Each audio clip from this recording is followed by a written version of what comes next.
Cycle আছে? না motorcycle? না और କିଛି ନାହିଁ? ନାଇଁ ଆଜ୍ଞା କିଛି ନାହିଁ। ବାପା ଗାଡ଼ିଟାକୁ ଧୋଇବାକୁ ପଡ଼ିବ।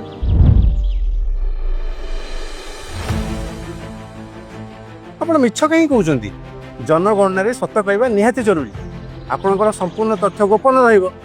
ଆମ ସମସ୍ତଙ୍କର ତଥା ଆମ ଦେଶର ଅଗ୍ରଗତିରେ ସହଯୋଗ ହେବ ଏହି ଜନଗଣନା।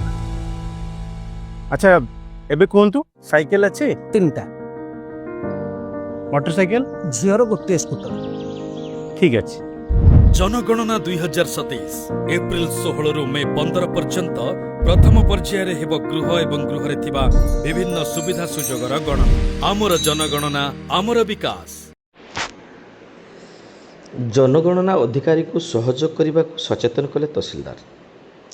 1872 मसीहा भारत में जनगणना आरंभ होता बेले प्रति 10 वर्ष थरे यह कार्य करा जाए। 2027 भारतीय जनगणना 16तम एवं स्वाधीनता परवर्ती 8तम जनगणना होउछि। जनगणना सामिल होती विभिन्न विद्यालय शिक्षक शिक्षयित्री माने। प्रथम पर्यायर होउथबा जनगणना गृह गणना होउथबा बेले द्वितीय पर्यायर 2027 फेब्रुआरी जनगणना हो।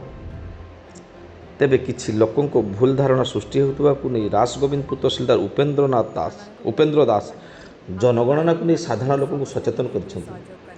किछि लोके भाबुचंती जे जनगणना करबा को आसुतबा शिक्षक शिक्षयित्री माने ओटीपी मोबाइल इंस्टॉल करबा को कहिबा आधार कार्ड मागिबा पान कार्ड मागिबे, किंतु से भली कोनोसी नियम नहीं। जदि कहीं मागुचंती तेबे तांकर आई कार्ड रखंतु एवं पुलिस को खबर दियंतु। सरकार पक्षर जो शिक्षक शिक्षयित्री माने जनगणना करबा को जाउछंती सेमानक पाखरे थिबा आई कार्ड तहसीलदार सील दस्खत रहुछि।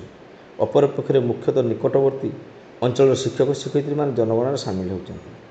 तेज जनगणना करने को जाऊा शिक्षक शिक्षयित्री मान सहयोग करने 34 प्रश्नर उत्तर दे देश और राज्यर विकास और प्रगति में सामिल हूँ बोली कही तहसीलदार उपेंद्र दास।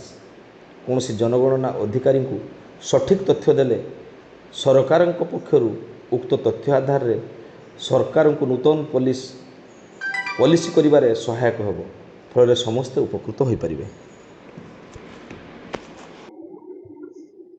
जो सेंसस में चलती विभिन्न जगह झमेला सृष्टि होती सेंसस करने जो टीचर मैंने जाऊँच हईराण कर माड़ भी खाऊँ कौन कह प्रशासन तरफ कौन सचेतन करने लोक कहे? Thank you. हाँ, आमर ये जो गवर्नमेंट ऑफ इंडिया रो सेंसस एक्टिविटी आमर चली फास्ट फेज चली मैंने जानते सेंसस 2027 ने ये फास्ट फेज 2027 आम जो फेब्रुआरी मास स्टार्ट हो सेटा जनगणना आईटा हूँ पूर्व जो स्टार्ट हुए गृह गणना यहाँ फेज 1 से फेज 2। तो आमर 16 एप्रिल से स्टार्ट हो जाए 15 मे पर्यंत चलो गोटे मस पर्यंत से चलो जो माने गृह गणना।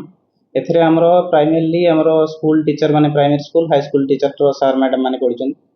तो किसी आमर जो माने अच्छी साधारण लोक जनरल पब्लिक गोटे परसेप्शन भूल रोचे जे मैंने आसी आम पावर किसी नहीं जाऊँच तथ्य नहीं जाऊँच आमर तथ्य चोरी होमती किसी भ्रांत धारणा भितर पसंद नहीं।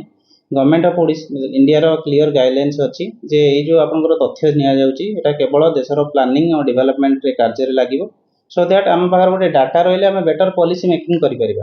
डाटा जब न रही पार आम पॉलिसी मेकिंग करें किंतु जो मैंने आपंकर किसी फ्रडस्टार जदि किसी आप घर को जाऊँच आपको ओटीपी मागुंट आपंकर पान कार्ड मागुंट कि आधार कार्ड मागुंट कि कहते गोटे आप आम लिंक पठेचु से क्लिक करूँ से दिंतु जनगणनाकारी हिसाब से से भर माने भितर भ्रांत धारणा भितर पशिबेनी। जदि भी आपण मानक सही कथा किए मागुथिबो सेटा तुरंत देबेनी कि पुलिस को जणेबे। हमर जो जनगणनाकारी माने जाउछन्ती तांको पाखर आई कार्ड अछि, चार्ज सेंसस ऑफिसर तहसीलदार सील बसथिबो सेतिरे तांको पाखर अपॉइंटमेंट लेटर अछि, सेटा को देखिबे से माने जानि परिबे जे आ मेजरली आमे सेही गाँ रे किबा पाखापाखि स्कूल रो टीचर मानक ही पकेचु। जदि कि अननोन लोक आसुची सेटा आपण जानिदेबे जे एटा कि अलगा लोक आसीची किंबा जदि आपन ओटीपी मागुची पान कार्ड मागुची आधार कार्ड मागुची जानबे जे से अन्य के लोक आसी से पशिबे ना। समस्त को गोटे अनुरोध रही राष्ट्रबिंदुर अंचलवासी को आपण मैंने जदि आम जनगणनाकारी जो मैंने जाऊँच एनुमरेटर सुपरवाइजर तांको सहयोग करंतु से जो 34टा क्वेश्चन अच्छी से उत्तर दिंतु आ देशर यही जो डाटा आम कलेक्ट करुचे यहाँ देशर प्रगतिर हेल्प कर आज वेल एज आम राज्यर भी प्रगतिर हेल्प कर।